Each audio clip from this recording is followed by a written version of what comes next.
Hello friends, इस video में हम लोग सब्जेक्ट वर्ब एग्रीमेंट के one of the most important rule के बारे में देखेंगे। तो चलिए वीडियो को स्टार्ट करते हैं। आई थिंक ये रूल नंबर 7 होगा। तो देखिए ये रूल क्या कहता है। If two subjects are joined by as well as with together with besides including in addition to accompanied by unlike rather than except, ये सबसे अगर जुड़ा रहे ना, ये सब जितने भी वर्ड है अगर इससे जुड़ा रहे तो वर्ब किसके अकॉर्डिंग आता है, तो it comes according to first subject. ठीक है, तो वर्ब किसके अकॉर्डिंग आता है, फर्स्ट सब्जेक्ट के अकॉर्डिंग आता है। लास्ट वीडियो में हमने क्या देखा था, लास्ट रूल हमने देखा था कि जब कोई भी दो सब्जेक्ट किससे जुड़ा रहे, और, नॉर, आइदर और, neither nor, not only but also. ठीक है, अगर ये सब से जुड़ा रहे तो वर्ब जो है वो किसके अकॉर्डिंग आता है, इसमें जो है वो रूल्स ऑफ प्रॉक्सिमिटी लगता है ना। और वर्ब किसके अकॉर्डिंग आता है, नियरर सब्जेक्ट के अकॉर्डिंग आता है ना, नियरर सब्जेक्ट के अकॉर्डिंग आता है। आई होप आप लोग को याद होगा, मैंने अपलोड कर रखा है वीडियो, आप लोग जाकर उसे देख सकते हैं। ठीक है, तो चलिए इस रूल को और अच्छे से समझते हैं एग्जाम्पल के थ्रू। तो फर्स्ट एग्जाम्पल देखिए, silver as well as gold is और आर कंसीडर प्रीशियस मेटल्स।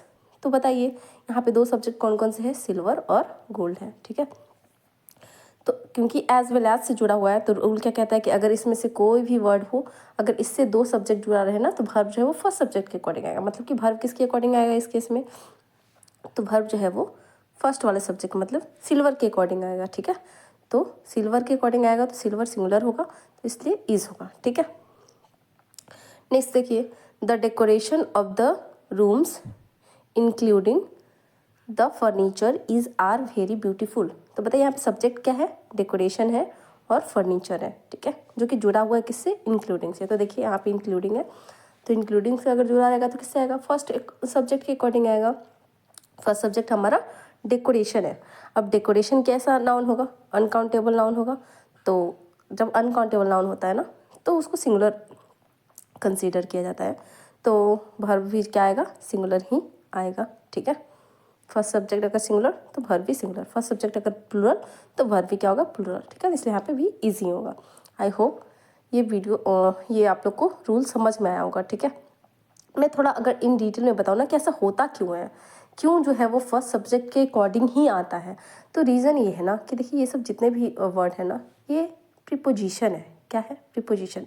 और आई होप आप लोग को ये पता होगा कि जो प्रीपोजिशन होता है ना, ये अपने साथ ऑलवेज एंड ऑलवेज ऑब्जेक्ट लेता है। ठीक है, ठीक है, और सब्जेक्ट वर्ब एग्रीमेंट क्या कहता है कि वर्ब किसके अकॉर्डिंग आता है, सब्जेक्ट के अकॉर्डिंग, ना कि ऑब्जेक्ट के अकॉर्डिंग। ठीक है, यानी कि इसके बाद जो आने वाला जो वर्ड होगा ना, उसके बाद आने वाला जो नाउन या प्रोनाउन होगा वो क्या होगा, वो ऑब्जेक्ट होगा। ठीक है ना, ये प्रीपोजिशन का ऑब्जेक्ट होगा। ठीक है, देखिए यानी कि एज वेल एज का ये गोल्ड जो है वो एज अ ऑब्जेक्ट की तरह काम कर रहा है एज वेल एज के लिए, क्योंकि ये प्रीपोजिशन हो गया, इंक्लूडिंग भी क्या हो गया, प्रीपोजिशन, तो ये तो ऑब्जेक्ट हो गया।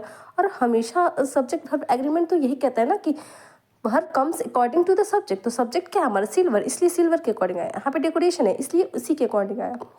अगर आप लोग को ये समझ में आया तो ठीक है, वरना आप लोग इस रूल को याद कर लीजिएगा कि अगर इसमें से कोई भी वर्ड से अगर दो सब्जेक्ट जुड़ा रहेगा ना, तो किसके अकॉर्डिंग आएगा, फर्स्ट सब्जेक्ट के अकॉर्डिंग ही आएगा वर्ब। ठीक है, बस इतना आप लोग याद कर लीजिएगा। आई होप आप लोग को समझ में आएगा होगा वीडियो। अगर समझ में आए तो प्लीज़ इसे लाइक, सब्सक्राइब एंड शेयर कीजिएगा। Thank you.